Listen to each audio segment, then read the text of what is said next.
वैसे मैंने चुनाव के बाद हम लोग यहाँ कहाँ है? नहीं है, यहाँ नहीं आए, पहली बार आए, पहली बार करते हैं।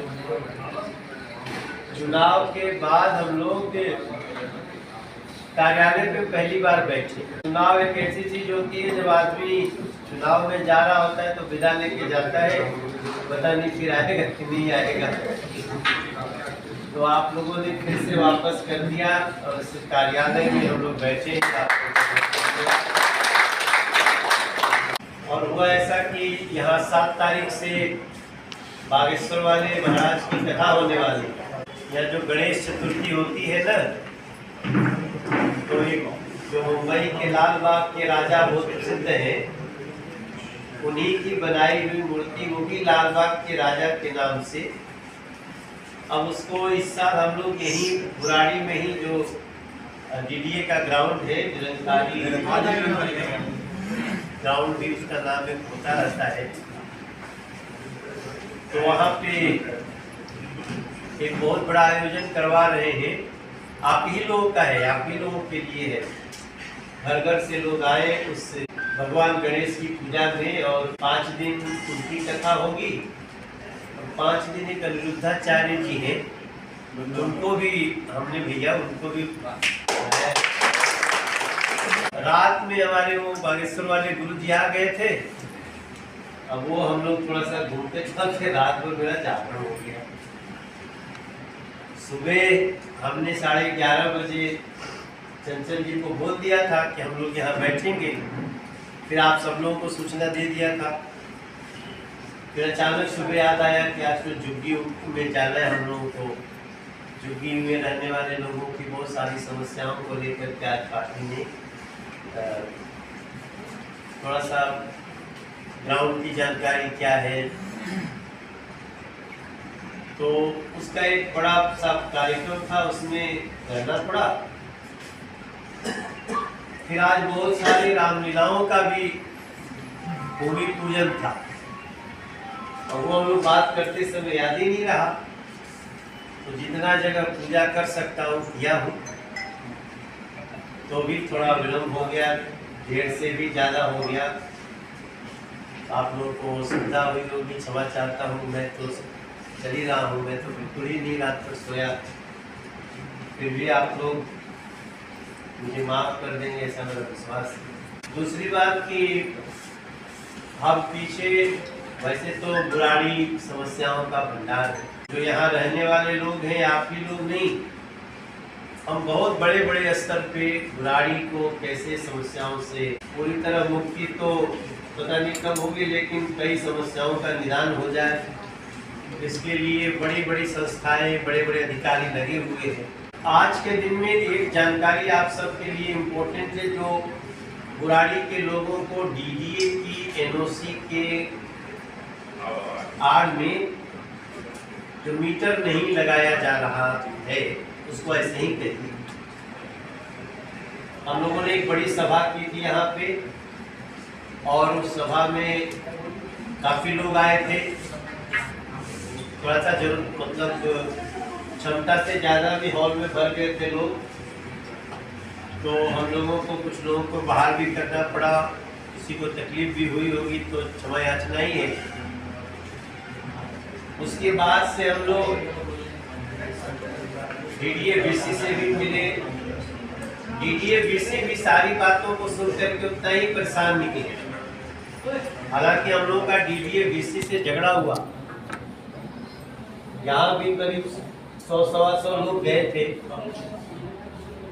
हम भी तकलीफ में हैं ये सुन के कि इससे घर है और मीटर ही न लगे, या किसी का घर बन गया है तो वो दूसरे तरह से तार खींच करके और किसी को 15 रुपया 20 रुपया ऐसा भी समाचार आया कि इतना यूनिट दे रहा है। और दिल्ली की व्यवस्था बिजली से, बिजली कनेक्शन से, ये सारी व्यवस्थाएं मूलतः दिल्ली सरकार की, लेकिन आड़ में आ गया एक विजन समझ में आया डीडीए का एनओसी का लफड़ा। वो भी मैं एक बार फिर से आप सबको रिपीट कर दूं। डीडीए का कभी भी ये विचार नहीं है कि किसी के घर में बिजली का मीटर न लगे। डीडीए सिर्फ एक कोशिश कर रही है कि हम लैंड पूलिंग एक व्यवस्था है जिसके तहत कॉलोनी सही सलामत तरीके से योजनाबद्ध तरीके से बसती है, जिसमें वहाँ ग्राउंड होता है, जिसमें सीवर की लाइन जाती है, जिसमें सड़क बन जाती है, जिसमें कम्युनिटी सेंटर बनते हैं, जो मनुष्य के लिए रहने के लिए मूलभूत सुविधा देने के साथ किसी का घर बने, कॉलोनी हो, इसकी ही कोशिश है डीडीए की। बहरहाल हम डीडीए का भी पक्ष नहीं ले सकते, लेकिन क्योंकि आज दिल्ली की जो भी दुर्व्यवस्था है उसमें उनका भी बहुत बड़ा योगदान है। भाई हम कहेंगे दिल्ली में सरकार तो केंद्र में भाजपा की है, लेकिन राज्य में तो 26 साल से नहीं है, ये बात एक अलग है। लेकिन जिसको अपनी ड्यूटी का पालन करना था, मुझे दुख के साथ कहना पड़ रहा है, लोगों ने नहीं किया। वो अधिकारी गण भी सब थोड़ी गलती हम लोग कर देते हैं, क्योंकि हमको घर चाहिए, इसलिए हम थोड़ा मोड़ा किसी को ले दे करके घर बना लिए। किसी ने चिंता नहीं की डीडीए का आए, घर चाहिए था, घर बना के रहने लगे, लेकिन अब समस्या तो आ गई। तो आज मैं आप सबको ये बताने आया कि ज्यादा से ज्यादा 6-7 दिन और लगेगा। डीडीए का एनओसी का जो भी घरों में है, किसी का ऊपर घर है, किसी का नीचे घर है, किसी कॉलोनी एक्सटेंड हो गई, इसका निदान हम लोग आज से मैक्सिमम 10 दिन के अंदर ये सारे मीटर न रखने का निदान करके आप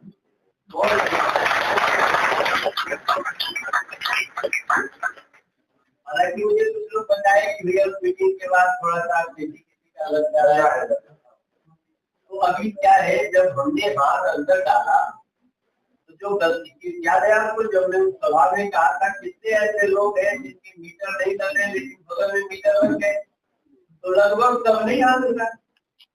मेरे अगल बगल लगे तो भैया वो कैसे लगे, पता नहीं मीटर रिश्वत देने लगे। उस राज्य की व्यवस्था को दिखता है, क्योंकि वो जानकारी हमको थी नहीं। इसी दिन हमारे ध्यान में ये बात आई, कोई बताता था। तो फाइनली आज हम वैसे तो काफी देर बैठना चाहते थे, लेकिन अब आगे भी कई कार्यक्रम है, तो मैं उसमें न लेट हो जाऊं, उन लोगों का ठीक हो जाए। तो एक तो आपका ये जो विषय है, अभी हमारी 3 दिन पहले भी अखबारों में भी आपने पढ़ा होगा, जैसे हम लोग मिले थे। मैं मिला, कमलजीत सहरावत मिली, रामवीर सिंह बिजुरी मिले और योगेंद्र सारनोलिया, क्योंकि हम सबके क्षेत्र का 2-3 समस्या है जो जिसका निर्णय के लिए भी केंद्र सरकार का भी उसमें, केंद्र सरकार को भी उसमें कदम बढ़ाना है। उसमें एक है डीडीए के एनओसी के कारण मीटर न रखना, तो इसका फैसला ऑलमोस्ट हो चुका है, क्योंकि हम करके ही आएंगे, लेकिन अभी 4-5 दिन लग सकता है। मैं ज्यादा से ज्यादा 10 दिन आप इस बीच 4-5 दिन में अगर कहीं एलजी महोदय के पास पहुंचना पड़ा किसी को अपने कागज के साथ कि देखिए हमने इतना दिन पहले एप्लीकेशन दिया, हम इतना पहले घर बनाए, या प्रधानमंत्री की मुझे योजना लागू की और वो कह देते हैं कि हमारे नजदे में घर ही नहीं आया। तो नजदे में घर नहीं आया, बना हुआ है तो नजका खींचा उसके, इसमें भी बहुत घबरे हुए। हम लोग जाकर के एलजी को मिल रहे हैं, उनको कह रहे भैया इसमें। अब आप सोचिए आने वाला भविष्य क्या है, अगर कॉलोनी कटने से नहीं बचाएंगे तो आपको सांस लेना भी मुश्किल पुरानी में। डीडीए एनओसी इसलिए मांगती है कि नई कॉलोनी न कटे। अब उसके आधार पे नई कॉलोनी को छोड़िए, नई कॉलोनी काटकर तो बंद नहीं हो रहा है। कौन एसडीएम नई कॉलोनी कटना बंद करा रहा है, कौन एमसीडी बंद करा रही बताइए। सब आपस में मिलजुल करके 5 लाख 10 लाख 20 लाख 50, यहाँ बैठे 30 आदमी को नहीं पता है कॉलोनी कैसे बनती है, आपका घर कैसे बनता है। हम चाहते हैं इसमें रास्ता निकले, सब कोई मिले। यहीं पे कई लोग ब्लैकमेलर हैं, कंप्लेनर हैं, उधर का कंप्लेन करते हैं, उधर जुड़वाते हैं। सब आपको भी पता है, हमको भी बड़ा नया पता चल रहा है, क्योंकि मैं ज्यादा उससे पता नहीं था। तो हमारी जो स्थिति है, हमको भैया मेरा सांसद बनी गया हूँ, 5 साल तक रहूंगा ही, आपको समझा दूंगा ये काम हमारा नहीं होगा, उनका नहीं है, ये काम हो जाएगा। मैं आपका प्रतिनिधि हूँ, आपके लिए फेल ले रहा हूँ, और जो कर रहा हूँ आज बताने आया।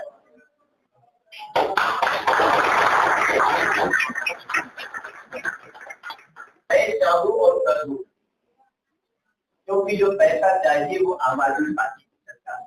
मैंने आपसे चुनाव में कहा था, आपको अगर याद होगा, कि हमको बुराई के 100 फुटा रोड से मेट्रो निकाल करके पाला बख्तावर के जाते हुए अंदर से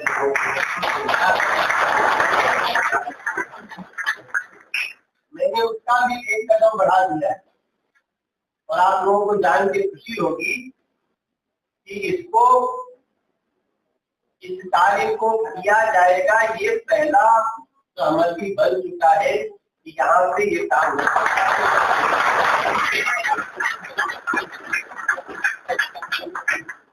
लेकिन देखो भैया, बुरा मत मानना, जो साजिश के तहत आके हमारे सामने बैठते हैं, जो चीजों को समझना नहीं चाहते, वो पक्का किसी आम आदमी पार्टी के आदमी से प्रेरित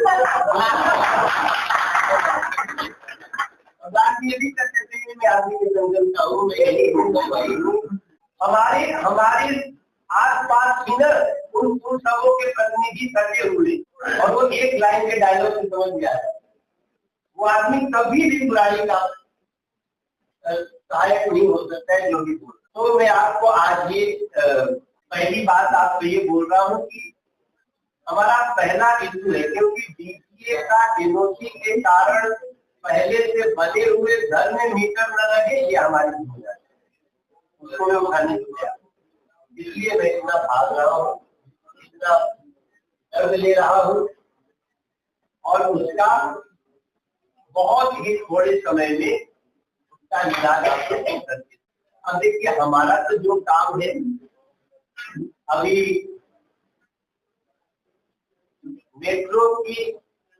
मेट्रो जब भी निकलने वाली होती है, तो उसका सबसे पहले वाइबल रिपोर्ट बनती है, ये संभव है कि नहीं। वो बनाने में मैं सफल हो गया हूँ, इसलिए मैं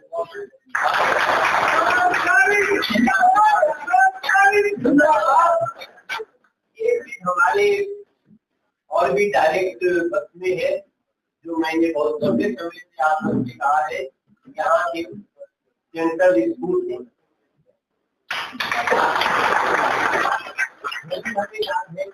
कई लोग हमको आके बोलते हैं बिहार का चुनाव है, स्टेट का चुनाव है, उसके पहले काम शुरू हो जाए। तो उसमें लगा हो कि चुनाव के पहले उसका नींव रखते उसका काम बनाया। इसके अलावे आपकी जितनी बात हम बैठेंगे, बातचीत होगी हमारी, तो हमें पता है कुछ काम तो ऐसा देखिए, जैसे किसी का पानी जल जमाव होगा, किसी की सड़क टूटी होगी, किसी अब इस चीज से ये दीपक जी ये हमारे पास आए, इनका घर बन गया है, अब घर चीज कर पार्षद आम आदमी पार्टी का, विधायक आम आदमी पार्टी का, और सरकार आम आदमी पार्टी। जब से आम आदमी पार्टी आई है एमसीडी में, जिस तरह का भ्रष्टाचार बढ़ गया है, वो सब हमारे कहने की बात नहीं, आप लोग स्वयं महसूस। तो ये 3 ऐसी चीज है जो हमें करना है। बाकी में मुझे लोग बताएंगे कि बिजली के मीटर के अलावे कई लोग हमसे कहते हैं कि हमारा ये पानी नहीं आ रहा है, जल जमाव है, और इसके अलावे राशन कार्ड की समस्या है, राशन कार्ड गरीबों का नहीं है, बुजुर्गों का पेंशन बंद हो गया है। तो इन सारी चीजों में ये बातें मैं अभी, आज समय भी कम है, इसलिए मैं तो चाहता हूँ कि एक तो हमारे डायरेक्ट नियंत्रण में ये सब है नहीं, लेकिन फिर भी हम क्या कहते हैं बार बार, हम बार बार कहते हैं कि हमको ये कहने का अधिकार नहीं है कि मेरा, हम जितना अधिकार तो है ना कि अधिकारी को पकड़ के हम भेज सकें, उसको आपके साथ 100 आदमी लेके चले, उसको जा करके उसकी कुर्सी दिला सके, जरूरत पड़े तो उसकी ट्रांसफर करा सकें, ये तो अपने अधिकार भी है। चाहे वो पुलिस वाला हो, चाहे वो एसडीएम हो, चाहे वो डीएम हो या एमसीडी का अधिकारी हो, उसको हटाने का जो अधिकार हम लोग लग जाएंगे तो उसका नुकसान कर ही देंगे। तो इतनी हमारी तरफ से जानकारी थी जो मैं आपको दे दिया।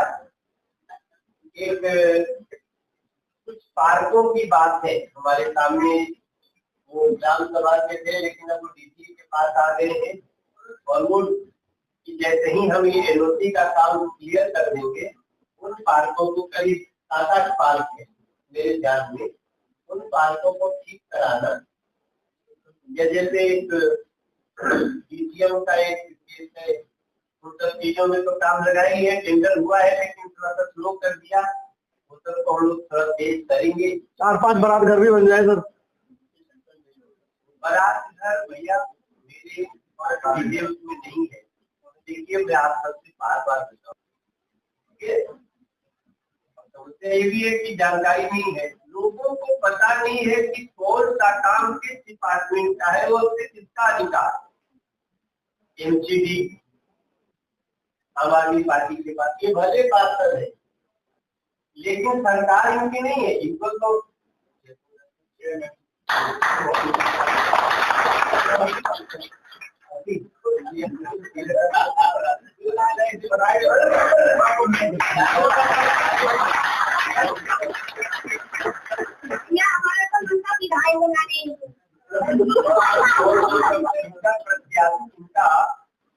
इनका जो है ना वो नॉमिनेशन हो गया है, और नॉमिनेशन हो गया है, ये जल्दी ही चेयरमैन बन जाए, हम लोग इनके यहाँ भी